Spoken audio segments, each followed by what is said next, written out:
बहुत समय पहले की बात है। बिहार के छोटे से गांव में दिव्या नाम की एक लड़की अपनी माँ शांति के साथ रहती थी। शांति बहुत ही गरीब थी। वो एक झोपड़ी में रहती थी। शांति और दिव्या गांव के सेठ भानु प्रताप जी के खेतों में काम करते थे, जिसके बदले सेठ उन्हें थोड़ी बहुत पैसे दे दिया करता था, जिससे वो अपने घर का खर्चा चलाते थे। ऐसे ही दिन बीत रहे थे। एक दिन शांति सेठ भानु प्रताप के पास त्योहार के लिए पैसे मांगने आई। सेठ जी, दशहरा आने वाला है, इसीलिए कृपया करके कुछ पैसे हमें दे दीजिए, क्योंकि इस बार घर में थोड़ा सा खर्चा है, इसीलिए कृपया करके आप थोड़े से पैसे दे देंगे तो हम भी अपना दशहरा और दिवाली अच्छे से बना पाएंगे। देखो शांति, मैं ऐसे ही किसी को उधार पैसे नहीं देता हूँ। तुम्हारे पास तो गिरवी रखने के लिए कोई चीज भी नहीं है। तुम रोज मेरे खेतों में काम करके बड़ी मुश्किल से अपने घर का खर्चा चला पाती हो, इसीलिए मैं तुम्हें पैसे नहीं दे सकता। सेठ जी, आप बिल्कुल चिंता मत कीजिए, मैं जल्दी से जल्दी आपका कर्जा उतारने की कोशिश करूंगी। और वैसे भी मैं तो हर दिन आपके खेतों में काम करने आती हूँ। मैं पिछले कई सालों से आपके खेतों में काम करने आती हूँ और आप मेरी मेहनत के अनुसार मुझे बहुत कम पैसे भी देते हैं, लेकिन फिर भी आप मुझे उधार पैसे नहीं दे रहे। नहीं शांति, मैं तुम्हें पैसा नहीं दे सकता हूँ, और अगर तुम्हें मेरे यहाँ काम करने से तकलीफ होती है तो तुम मेरा काम छोड़ सकती हो। मेरे पास तुम्हारे जैसे बहुत मजदूर आते हैं। अब चुपचाप यहाँ से निकल जाओ और कहीं और से पैसे मांग लेना। इसके बाद शांति अपनी बेटी दिव्या के साथ घर की ओर जाने लगती है। खेत में काम कम होने के कारण शांति और दिव्या का गुजारा चलना मुश्किल हो गया था। यही सोचते हुए शांति और दिव्या चलते चलते जंगल के किनारे पहुंच जाते हैं। उन्हें किसी जानवर की आवाज आती है। वो दोनों इधर उधर देखने लगते हैं, परंतु उन्हें कहीं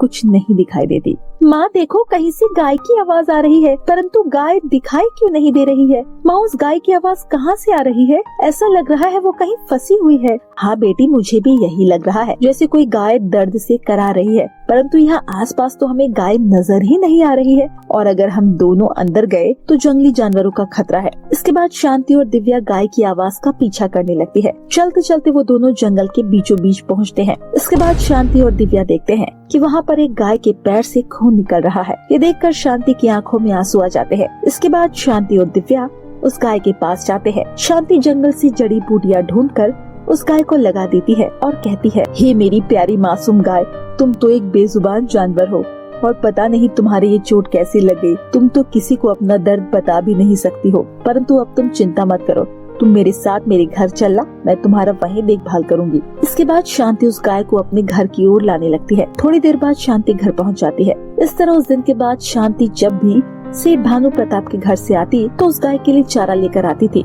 इसी तरह कुछ दिन बीत जाते हैं और वो गाय एकदम ठीक और हष्ट पुष्ट हो जाती है। एक दिन शांति और दिव्या सेठ के खेत में काम करने गए थे। वहीं दूसरी तरफ गांव में एक ढोंगी बाबा आया। वो सभी को अपने जाल में फंसाकर पैसे निकलवा रहा था। तभी थोड़ी देर बाद वो शांति के घर के बाहर पहुंचता है। शांति की गाय को देखकर ढोंगी बाबा के मन में लालच आ जाता है। इसके बाद वो ढोंगी बाबा तुरंत शांति की गाय को लेकर जाने लगता है। इस तरह थोड़ी देर चलकर वो ढोंगी बाबा थक जाता है और एक जगह पर बैठकर आराम करने लगता है। दूसरी तरफ शांति और दिव्या जब अपने घर पहुंचते हैं तो वो गाय को न देखकर परेशान हो जाते हैं। इसके बाद वो दोनों गाय को ढूंढने लगते हैं। थोड़ी देर बाद ढूंढते ढूंढते वो दोनों उस बाबा के पास पहुंच जाते हैं, जहां वो देखते हैं उस ढोंगी बाबा ने उनकी गाय को पकड़ रखा है। इसके बाद उन दोनों को ये देखकर गुस्सा आ जाता है। शांति और दिव्या जंगल से मोटी मोटी लकड़ियां उठाकर बहुत मारते हैं। इसके बाद वो ढोंगी बाबा वहाँ से भाग जाता है। तभी शांति और दिव्या अपनी गाय को देखकर खुश हो जाते हैं। तभी वो गाय सोने का गोबर देती है। ये देखकर शांति और दिव्या हैरान रह जाते हैं। इसके बाद वो गाय परी के रूप में बदल जाती है।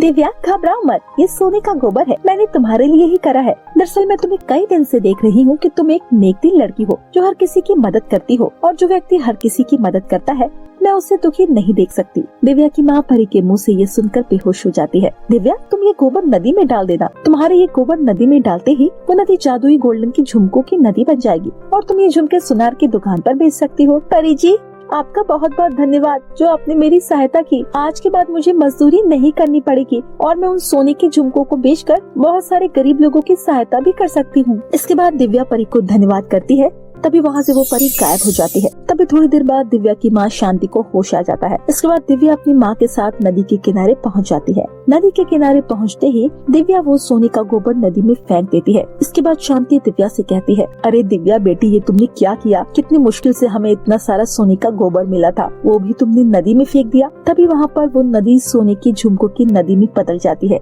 ये देखकर शांति को कुछ समझ नहीं आता। उसके बाद दिव्या अपनी माँ को सारी बात बताती है। थोड़ी देर बाद दिव्या अपनी माँ के साथ मिलकर नदी से सारे सोने के झुमके निकाल लेती है।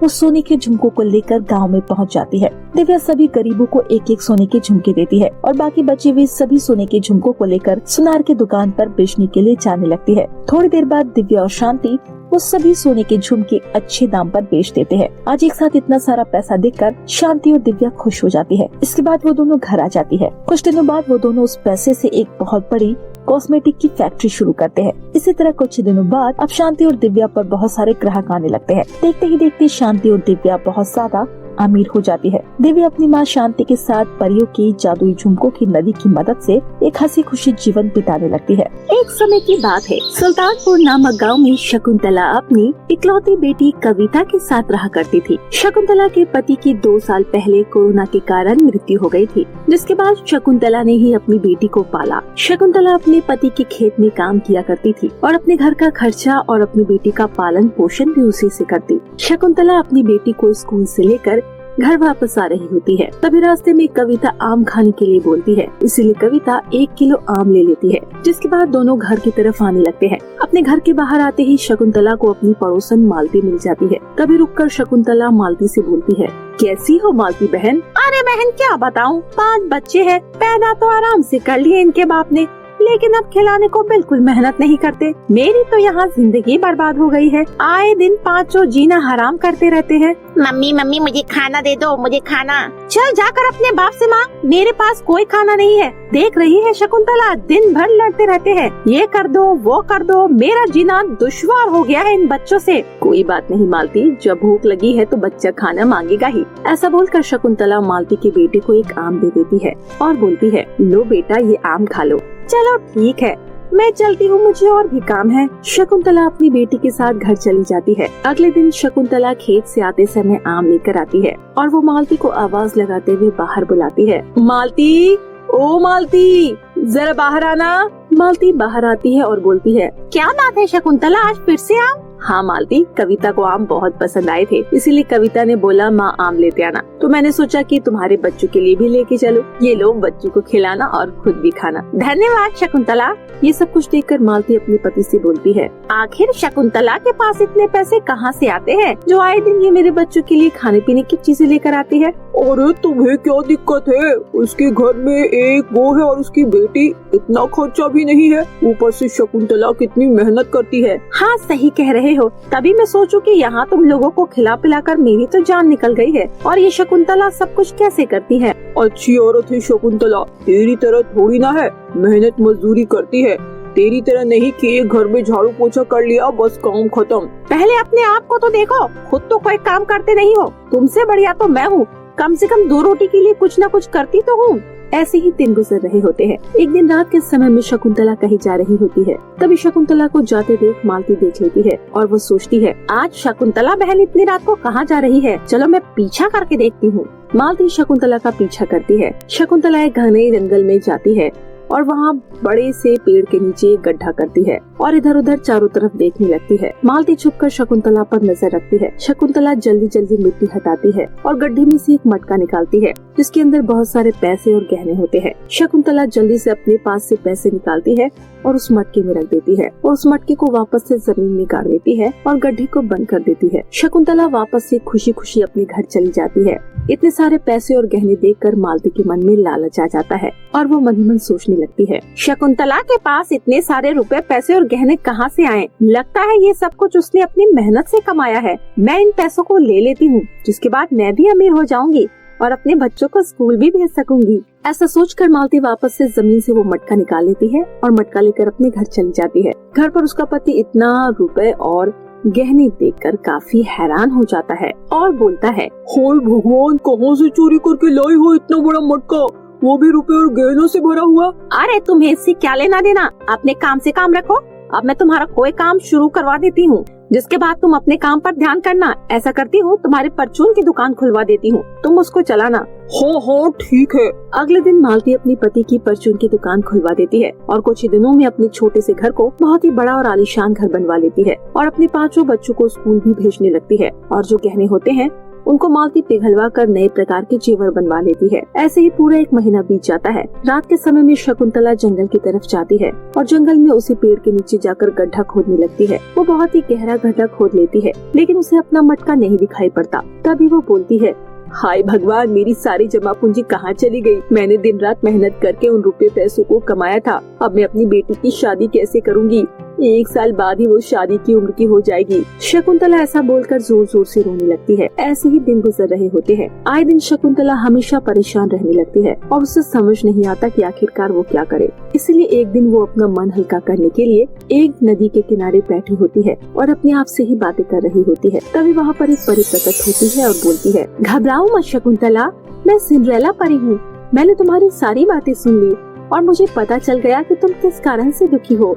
मैं तुम्हारी मदद करना चाहती हूँ। ये लो, ये एक जादुई बीज है।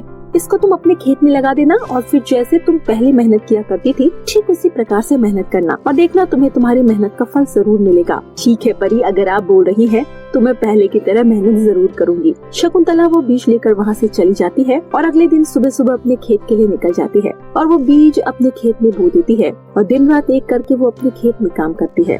अरे शकुंतला बहन, शाम हो गई है, अब तो घर जाओ, कल आकर काम कर लेना। हाँ काका, बस जा रही हूँ, थोड़ा सा खेत जोत लूं फिर जाती हूँ। ऐसे ही दिन गुजर रहे होते हैं। शकुंतला की फसल बहुत ही बढ़िया तैयार होती है। शकुंतला अपनी फसल को देखकर खुश होती है और अपनी फसल काटने में लग जाती है। पूरे 3 दिन की मेहनत के बाद शकुंतला अपनी सारी फसल काट लेती है। हाय भगवान, हाथ पैर में बड़े दर्द हो रहे हैं, लेकिन अच्छा हुआ 3 दिन में मेरी सारी फसल कट गई। कहीं बारिश आ जाती तो सारी फसल खराब हो जाती। अब जल्दी से ट्रैक्टर मंगवा कर घर पर सारी धान की फसल ले जाती हूँ और वहाँ पर जाकर ही धान को पीटूंगी। शकुंतला ट्रैक्टर मंगाती है और सारी फसल को अपने घर ले जाती है और अपने घर के कमरे में रख देती है। अरे माँ, आप आ गई? आपको जोरों से भूख लगी होगी ना? आप जल्दी से हाथ मुंह धो लीजिए, मैं खाना लगाती हूँ। हाँ बेटा, मुझे भूख तो बहुत लगी है, तुम खाना निकालो, मैं आती हूँ। दोनों माँ बेटी खाना खा पी कर सो जाते हैं और अगले दिन जब सुबह सुबह शकुंतला उठती है तो उसकी आंखें फटी की फटी रह जाती है और वो देखती है कि उसकी फसल हीरो में बदल गई है। ये देख उसे समझ नहीं आता।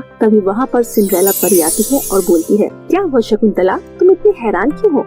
ये सब कुछ तुम्हारी मेहनत का फल है, तुम्हें चिंता करने की कोई जरूरत नहीं है, अब सब कुछ ठीक हो जाएगा। शुक्रिया परी, मैं आपका ये एहसान कभी नहीं भूलूंगी। शकुंतला एक अलमारी घर में लेकर आती है और उस अलमारी के अंदर सभी हीरो को रख देती है। ऐसे ही दिन गुजर रहे होते हैं और कुछ दिनों बाद मालती के घर में सब कुछ खराब होने लगता है। मालती का पति शराब पीकर परचून की दुकान को बर्बाद कर देता है और उसके नालायक बच्चे स्कूल के बहाने पार्क में खेलते हैं और मालती स्कूल की फीस जमा करती रहती है। धीरे धीरे मालती करीब हो जाती है और उसे उसकी गलती का सबक मिल जाता है और वो मदद मांगने के लिए शकुंतला के पास जाती है और उसे सब कुछ बता देती है। जिसके बाद शकुंतला बोलती है, मालती तुम्हें ऐसा करने की क्या जरूरत थी? अगर तुम्हें पैसों की जरूरत थी तो मुझसे मांग सकती थी, मैं मना थोड़ी न करती। लेकिन कोई बात नहीं, जैसा तुमने किया है भगवान ने तुम्हें उसका फल दिया है। तुमने मेरी सालों की जमा पूंजी चुरा ली, लेकिन कोई बात नहीं, मैं फिर भी तुम्हारी मदद करने के लिए तैयार हूँ। शकुंतला दीदी, मुझे माफ कर दो, मैं चोरी नहीं करना चाहती थी, लेकिन मेरे घर की हालात कुछ ऐसी थी। कोई बात नहीं, मैंने तुम्हें माफ कर दिया है। ये लो पूरे 50 रुपए है, तुम इनसे अपना घर चला सकती हो। शकुंतला दीदी, मैं तुम्हारा एहसान कभी नहीं भूलूंगी, मुझे माफ कर दीजिएगा। मालती वहाँ से चली जाती है। शकुंतला की स्थिति पहले से बेहतर हो जाती है। वो अपने लिए एक अच्छा सा घर बनवा लेती है और अपनी बेटी की शादी भी धूमधाम से कर देती है और अपनी बेटी और दामाद को अपने साथ ही रखती है। इस तरह शकुंतला और उसका परिवार हंसी खुशी से अपना जीवन जीता है। तो मेरे प्यारे दोस्तों, कैसी लगी आपको हमारी ये कहानी? कमेंट कर जरूर बताएं।